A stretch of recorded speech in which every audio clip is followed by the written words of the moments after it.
May I request you?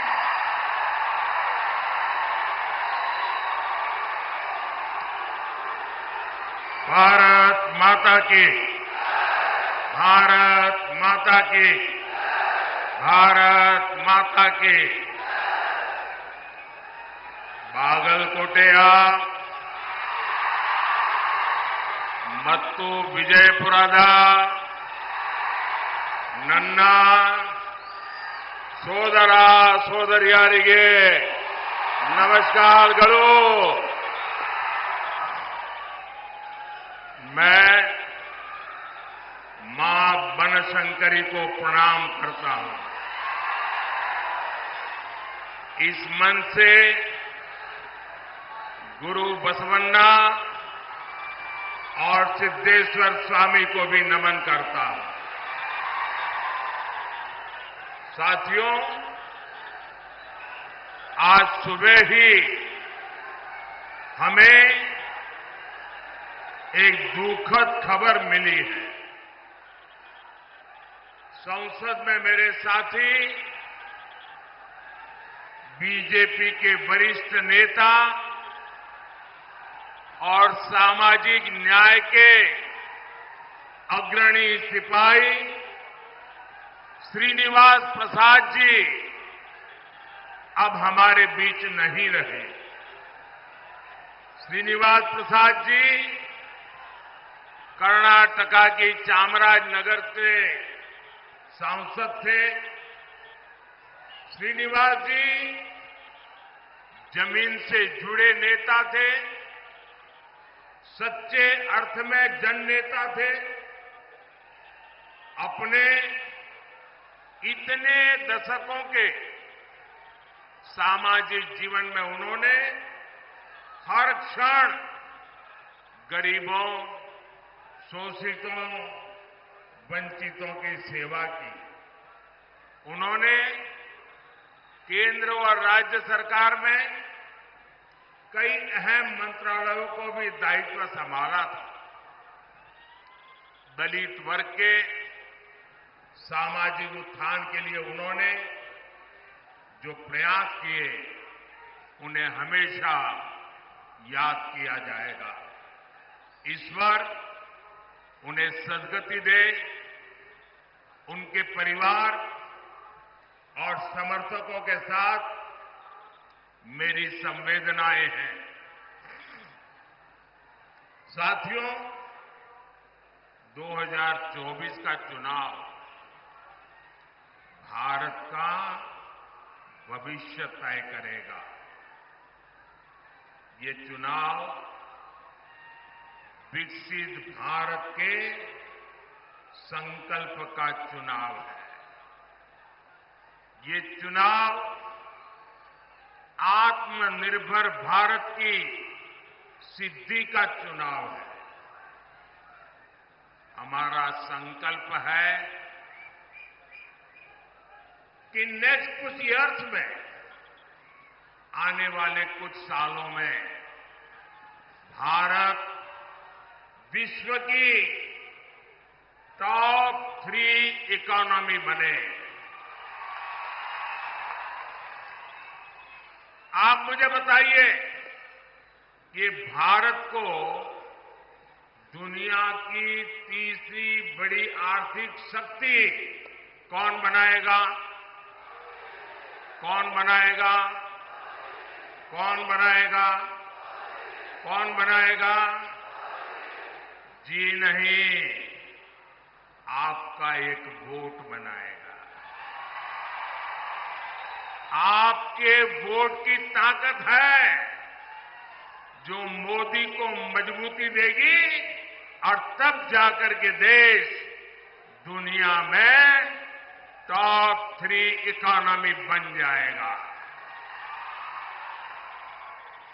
हमारा संकल्प है कि हम भारत को मैन्युफैक्चरिंग हब बनाए।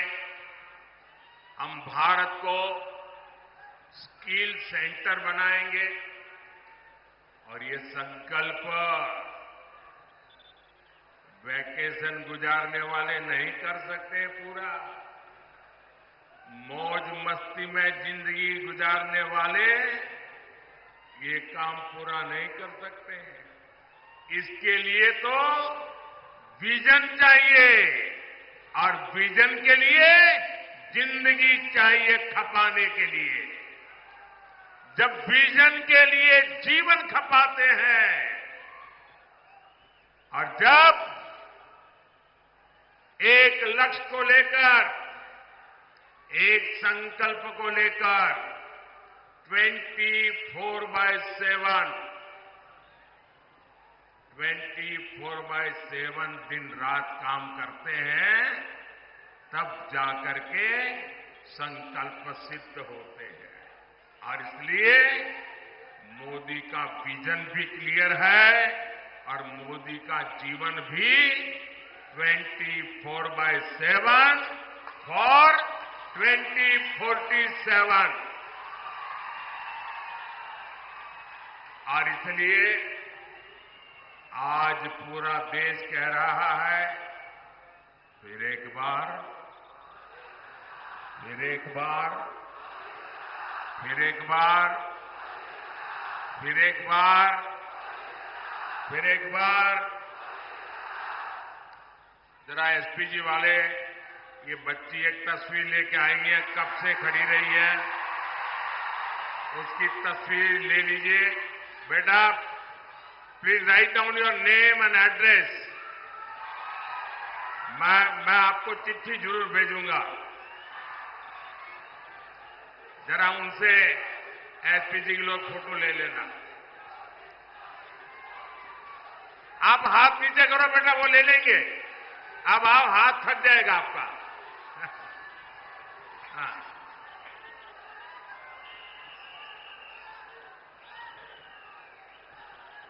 अरे बाबा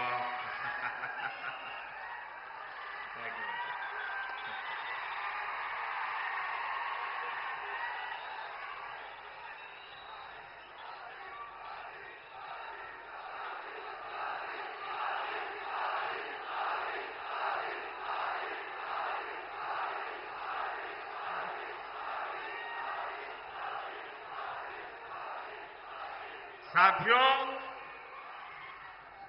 जिस कांग्रेस का एकमात्र काम सरकार में रहते हुए देश को लूटना है, उसे क्या आप इतने बड़े देश की जिम्मेवारी दे सकते हैं? मेरा सवाल अगर आप समझ सके तो जवाब देना। जवाब देंगे? जवाब देंगे? आप मुझे बताइए, जिस कांग्रेस का इतिहास देश को लूटने का रहा है, क्या ऐसी कांग्रेस के हाथ में अब हम इतना बड़ा देश दे सकते हैं क्या? कांग्रेस के हाथ में देश दे सकते हैं क्या? कांग्रेस ने 60 साल के अपने शासन में जो उनकी पहचान बनी है, वो उनके पापों के कारण बनी है। भाइयों और बहनों, कांग्रेस पार्टी ने यहां कर्नाटका को भी अपनी लूट का एटीएम बना दिया है। इतने कम समय में ही इन लोगों ने कर्नाटका का सरकारी खजाना खाली कर दिया। हालत ये हो गई है कि विधायकों को विकास के लिए मिलने वाली विधायक निधि का पैसा तक समय से नहीं मिल पा रहा है। और यहां के सरकारी कर्मचारी, मैं आपको अंदर की बात बताता हूं, क्योंकि भारत सरकार के पास इनकी अंदरूनी जानकारियां होती है और मैं आपको चेतावनी चौंकाना चाहता हूं। वो दिन दूर नहीं है जब कर्नाटका सरकार यहां के सरकारी मुलाजिमों को पेमेंट तक नहीं दे पाएगी, पेमेंट तक नहीं दे पाएगी। आपके बच्चे भूखे मर जाए ऐसी स्थिति ये लोग पैदा करके रखेंगे। जनहित की ऐसी कोई योजना नहीं जो कांग्रेस के भ्रष्टाचार का शिकार न हुई। और इसलिए तो देश के सभी अनुभवी लोग कहते हैं, इतिहास भी कहता है, कांग्रेस आई तबाही लाई, कांग्रेस आई तबाही लाई। साथियों, कर्नाटका में कांग्रेस सरकार नहीं चला रही है। कांग्रेस पार्टी यहां वसूली गैंग चला रहा है, वसूली गैंग चला रहा है। पूरी सरकार इसी प्लानिंग में लगी हुई है कि कहां से वसूली हो, खजाने में पैसा आए और उसको लूटकर अपनी तिजोरी भरें।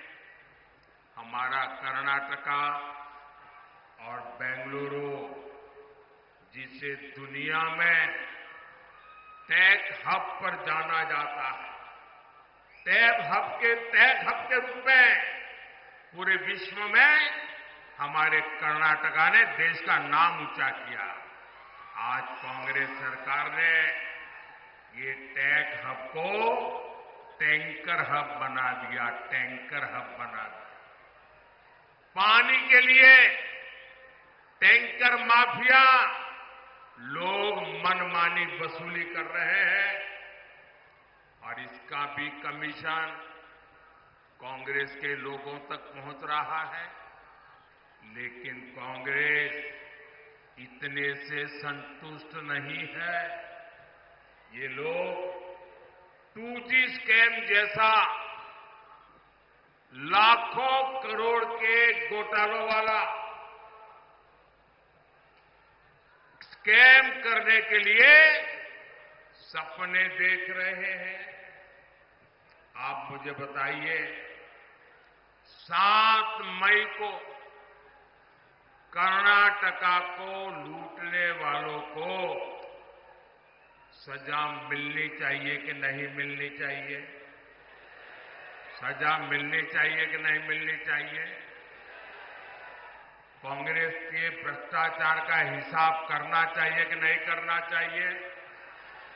चून चून करके कांग्रेस को साफ करना चाहिए कि नहीं करना चाहिए? करेंगे? पूरे कर्नाटका में कर देंगे, हमारे बागलकोट में भी कर देंगे, पूरे इस क्षेत्र में कर देंगे। साथियों, मोदी जनता के बीच अपना रिपोर्ट कार्ड को लेकर आता है।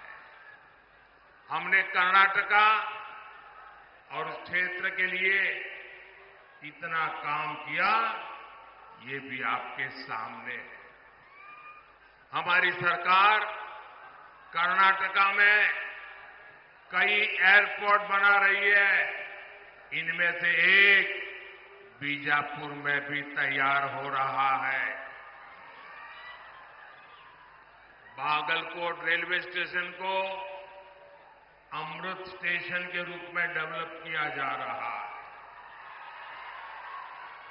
बागलकोट से गुजर रहे नेशनल हाईवे को चौड़ा किया जा रहा है। इससे बादामी, पट्टदकल और आइहोले जैसे ऐतिहासिक जगहों पर पर्यटन को बढ़ावा मिलेगा। साथियों, पिछले 10 वर्षों में मोदी ने उस वर्ग की चिंता की है जिसे कांग्रेस ने बदहाली का जीवन जीने पर मजबूर कर दिया था। आज ये लोग बयान देते हैं और पता नहीं क्या क्या बोल रहे हैं। ये कहते हैं एक झटके में गरीबी हटा देंगे। अरे 60 साल हो गए, तुम कुछ नहीं कर पाए यार, क्यों ऐसे दावे मार रहे हो? सर, इनकी कई पीढ़ियां इस बात का गवाह है कि वंचित वर्ग के लिए इनकी मानसिकता क्या रही है। करोड़ों परिवार इस देश में जीवन की मूलभूत जरूरतों से वंचित थे। उनके दुख, उनकी तकलीफ से कांग्रेस और उनके साथियों के कोई वास्ता नहीं था। आप कल्पना कर सकते हैं, मोदी के आने के पहले हमारे देश में 18,000 विलेजेस ऐसे थे जहां बिजली का खंभा भी नहीं पहुंचा था। 18,000 गांव। आप सोचिए, 21वीं सदी में 18,000 विलेजेस, करोड़ों लोग अंधेरे में जिंदगी गुजारते थे। रात होते ही गांव में सन्नाटा पसर जाता था, जानवरों का खतरा रहता था। कितनी पीढ़ियों तक बच्चों को पढ़ाई के लिए रोशनी तक नहीं मिली। लेकिन जब मोदी को आपने अवसर दिया तो गांव तक बिजली पहुंचाने का समय सीमा में संकल्प लिया, पूरा कर दिया। और उस समय ये लोग मजाक बनाते थे कि पहाड़, रेगिस्तान, जंगल, हर जगह से गुजरकर गांव-गांव बिजली पहुंच कैसे सकती है। लेकिन आज देश का ऐसा कोई गांव नहीं जहां बिजली न पहुंचे। इसी तरह हमने पानी की समस्या के समाधान के लिए जल जीवन मिशन शुरू किया। जल जीवन मिशन की शुरुआत से पहले देश में केवल 16% घरों में, 16% घरों में नल से जल का कनेक्शन था। 16%। आजादी के इतने सालों के बाद भी सिर्फ 16%। मोदी ने 5 इयर्स में 75% से ज्यादा घरों तक पानी पहुंचा दिया। 70 ईयर केवल 3 करोड़ कनेक्शन और 5 ईयर में 11 करोड़ कनेक्शन। ये काम मोदी करता है। क्या ये काम मोदी के आने पहले हो नहीं सकता था क्या? वही सरकार, वही नियम, वही फाइलें, वही दफ्तर, ये आप नहीं कर सकते थे, मोदी ने करके दिखाया। और इसलिए भाइयों बहनों, आपको तय करना है कि देश कैसे लोगों के हाथ में देना है। भाइयों बहनों, काम हो सकता था जब कांग्रेस को गरीब की, वंचित की रत्ती पर थोड़ी सी भी चिंता होती। लेकिन कांग्रेस को कभी गरीब की, वंचित की, दलित की, पिछड़ों की उनको परवाह ही नहीं थी। साथियों, कांग्रेस का यही रवैया हमारे बॉर्डर विलेजेस के लेकर रहा। सीमावर्ती गांवों को कांग्रेस सरकारें जानबूझकर विकास से वंचित रखती थी, वैसे अपनी रणनीति का हिस्सा बताते थे। यानी करोड़ों लोगों को कांग्रेस ने अपनी राजनीति के तहत मदहाली का जीवन जीने के लिए मजबूर कर रखा था। मोदी ने ये विकास विरोधी सोच बदली। हमने सीमा पर बसे गांवों को आखिरी नहीं, देश का पहला गांव कहना और उसको उस प्रकार से ट्रीट करने का निर्णय किया। आज विकास देश के हर पहले गांव तक पहुंच रहा है। भाइयों और बहनों, कांग्रेस की विकास विरोधी मानसिकता का बड़ा बोझ हमारे एससी, एसटी समाज भी को उठाना पड़ा। एससी, एसटी समाज के लोग विकास से सबसे दूर थे। हमने आज पीएम आवास योजना के तहत 4 करोड़ लोगों को पक्के मकान दिए। 55 करोड़ गरीबों के पहली बार बैंक में खाते खुल गए। उज्ज्वला योजना के तहत करोड़ों माताओं बहनों को मुफ्त गैस सिलेंडर मिले, उन्हें धुएं से आजादी मिली। इनमें से सबसे बड़ी संख्या एससी, एसटी, ओबीसी समाज के लोगों की है। आज शिक्षा से लेकर रोजगार तक सरकार की योजना का बहुत बड़ा लाभ इस वर्ग को मिल रहा है। साथियों, बीजेपी कर्नाटका के विकास में अपनी पूरी ऊर्जा लगाती है, लेकिन कांग्रेस हमारी योजनाओं को रोकने में पूरी ताकत लगाती है। हमने बागलकोट की इलकल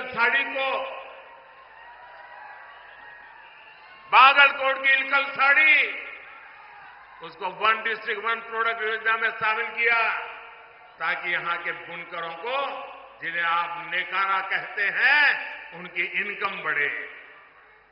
लेकिन कांग्रेस हमारे बुनकर भाई बहनों की जरूरतों पर ध्यान नहीं दे रहे। साथियों, यहां भी मंच पर हमारे येदियुरप्पा जी भी है। उन्होंने किसानों के कल्याण के लिए अपना जीवन समर्पित कर दिया। किसानों का हित बीजेपी की प्राथमिकता रहा। हमने हाल ही में शुगर केन का मूल्य बढ़ाया है। इथेनॉल के जरिए हम गन्ना किसानों की इनकम बढ़ा रहे हैं। लेकिन कर्नाटका सरकार ने सिंचाई परियोजनाओं को रोककर पानी का संकट खड़ा करके किसानों को परेशानी में डाल दिया है। साथियों, मैं आप सबको कांग्रेस के एक और खतरनाक गेम के बारे में आगाह करना चाहता हूं। जब से यहां कांग्रेस की सरकार बनी है, तब से कैसी कैसी घटनाएं हो रही हैं, ये आप जरा चिंता का विषय है। उसको एक साथ जोड़ करके देखिए, उसको टुकड़ों में मत देखना। आप सोचिए भाइयों बहनों, हुबली में क्या हुआ, हमारी एक बेटी के साथ क्या हुआ।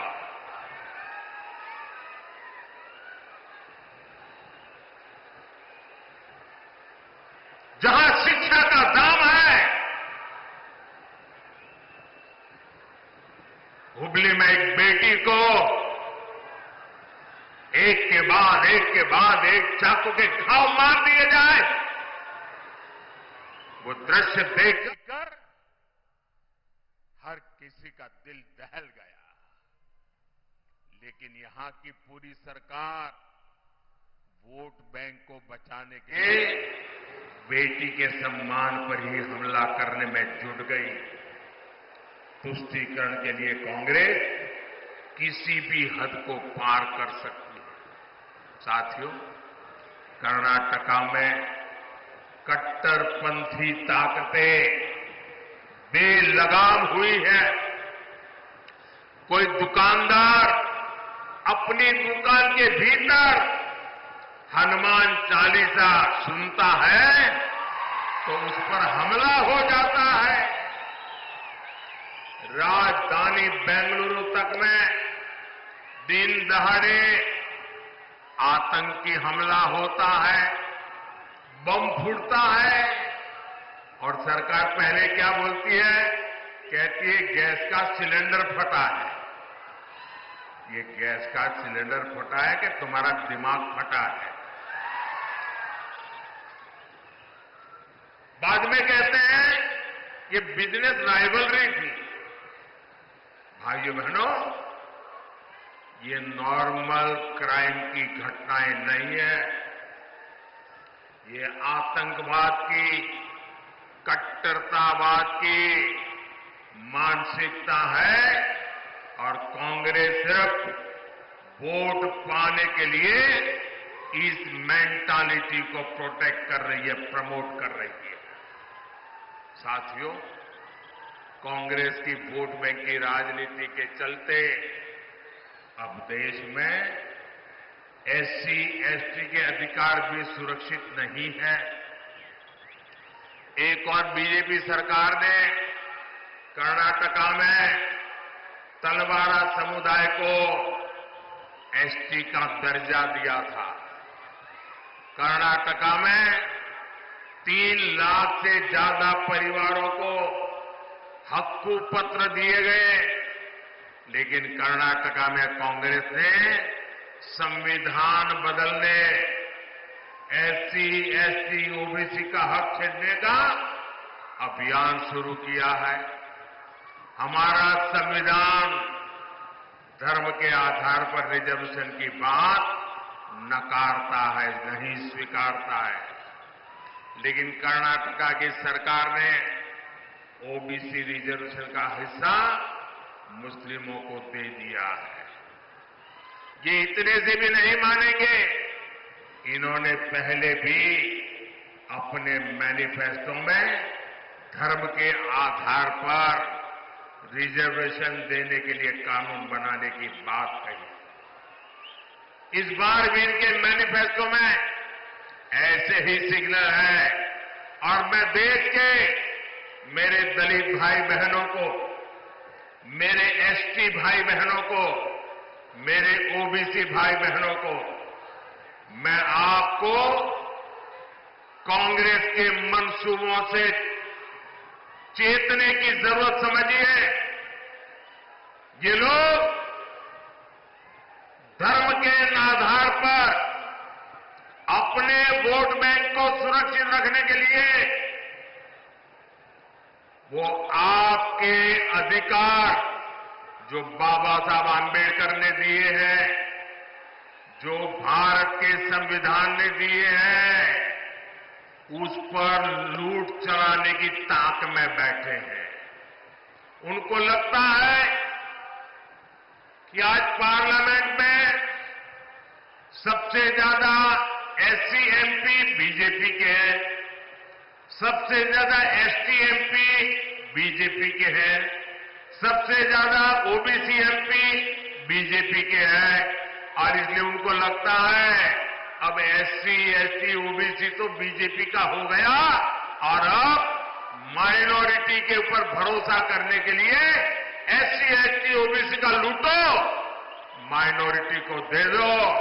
क्या आप ये चलने देंगे? क्या ये स्वीकार करेंगे? क्या?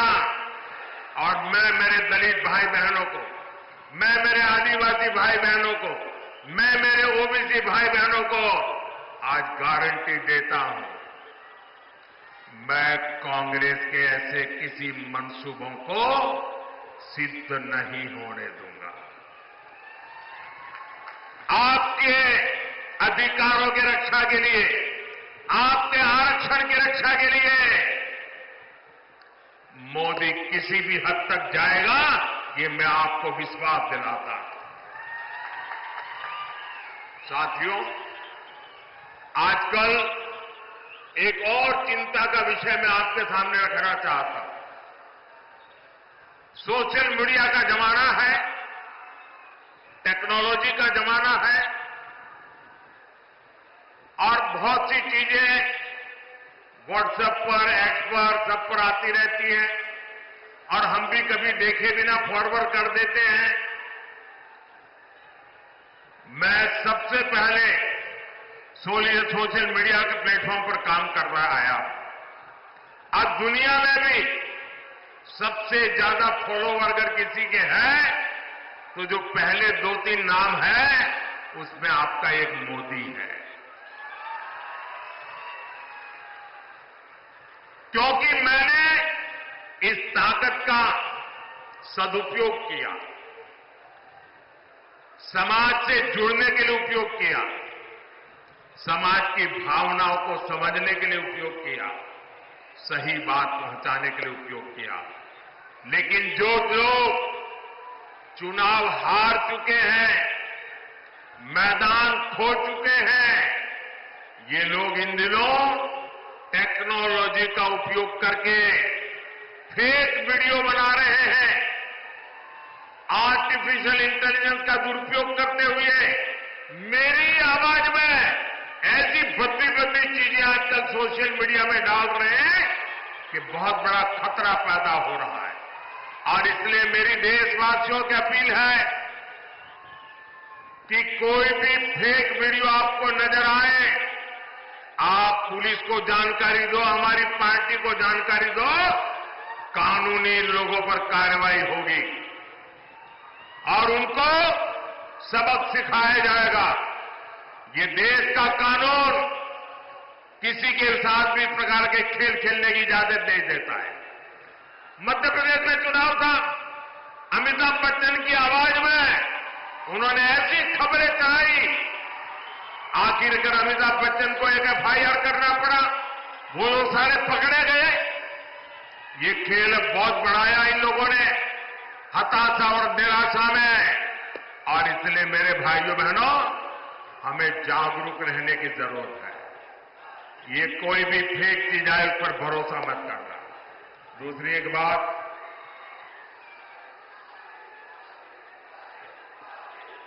देखिए ये मोदी जो है ना,